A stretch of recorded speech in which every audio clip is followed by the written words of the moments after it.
Pessoal, quero contar também que um projeto de lei aprovado pela Câmara cria uma bomba fiscal de 37 bilhões de reais para a União ao ampliar indenizações por defeitos na construção de imóveis financiados pelo antigo sistema financeiro de habitação.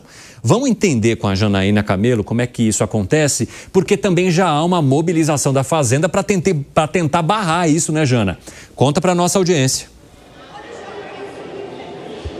Já sim, o Ministério da Fazenda até já publicou uma nota contra esse projeto, porque esse impacto aí estimado em 37 bilhões e meio é um estudo do próprio Ministério da Fazenda, Evandro, porque o projeto mesmo em si não faz uma estimativa ali, não faz um cálculo de qual seria o impacto fiscal aí com relação a essas indenizações. Então, o que esse projeto prevê exatamente? Ampliar as condições de pagamentos de indenização por defeito em construção de imóveis que foram financiados pelo Sistema Financeiro de Habitação, que é um modelo de financiamento que não existe mais. Então, esse projeto ele foi aprovado em votação simbólica no dia 16 de julho. Ele é de autoria do deputado Carlos Chiodino, que é do MDB, e a relatoria também desse projeto foi do deputado Fernando Monteiro, do Republicanos.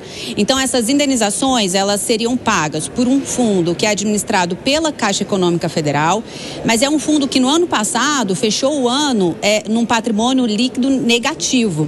Então, essa é a preocupação do Ministério da Fazenda. Diz que esses pagamentos, quem vai acabar arcando com os custos desses pagamentos de indenização vai ser a União.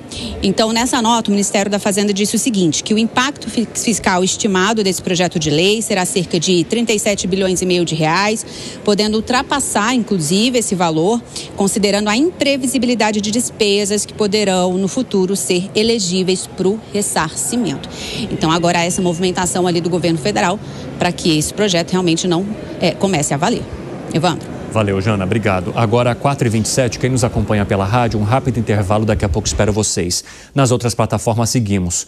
Bruno Musa estava quase chorando aqui. Por quê, Musa?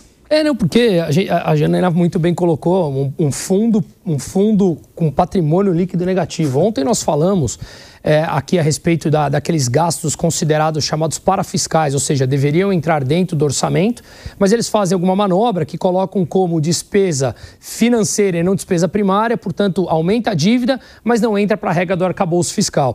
Por que eu estava indignado com isso? Porque antes da criação do arcabouço fiscal, que ele é natimorto, matematicamente falando, agora todo mundo já viu isso em números, o governo criou aquela PEC do estouro, você lembra?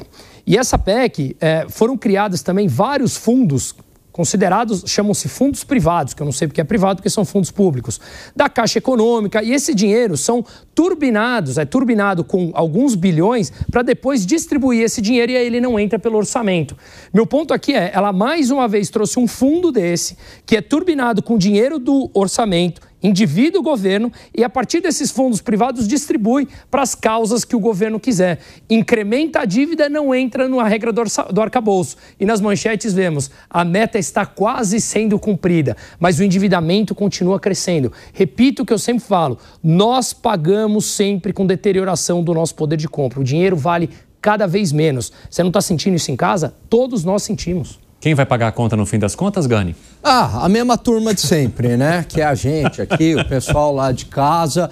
E aí, pegando uma carona aqui no ótimo comentário que o Musa trouxe, é por isso, Evandro, que eu olho o resultado nominal e o endividamento. São duas métricas que são simples de olhar e mostra a saúde das contas públicas do jeito que ela é, sem maquiagem. Porque no final do dia, você tem que pagar os juros. Então, por um efeito de cálculo, você tira os juros do resultado primário. Ok, porque a ideia do resultado primário é que você tenha um resultado positivo próximo de 2% do PIB, porque isso estabilizaria a dívida pública. Mas como ele está muito sujeito a algumas manobras contábeis, então, isso é uma despesa financeira, então não entra. A parte do precatório foi judicializada, não entra, embora o precatório vai ser pago. Então, olha o resultado nominal, que é o resultado total, a última linha lá. Acabou. E o governo tem que pagar os juros, né? Não pode dar o calote.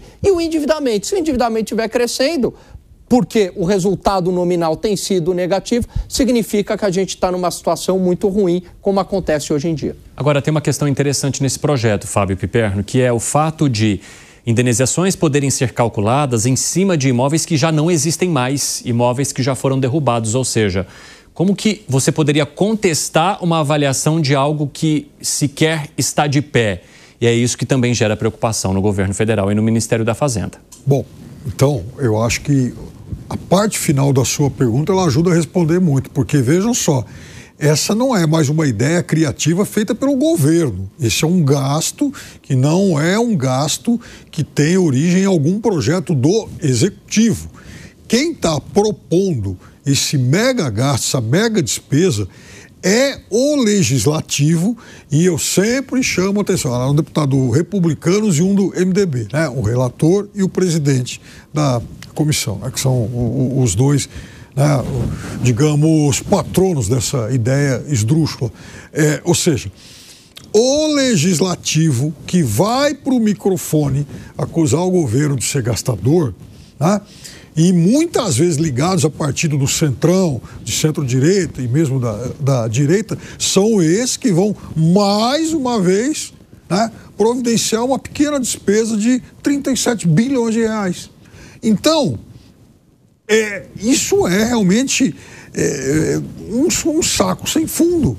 Então, o que eu sempre chamo a atenção aqui, e os colegas discutem com muita razão a questão dos gastos, endividamento público, déficit público, isso tudo, enfim, tem muito de realidade, mas eu sempre destaco aqui a questão do cinismo político, porque são os mesmos parlamentares que pegam o microfone para criticar despesas, que são aqueles que depois da outra ponta vêm fazer gastos.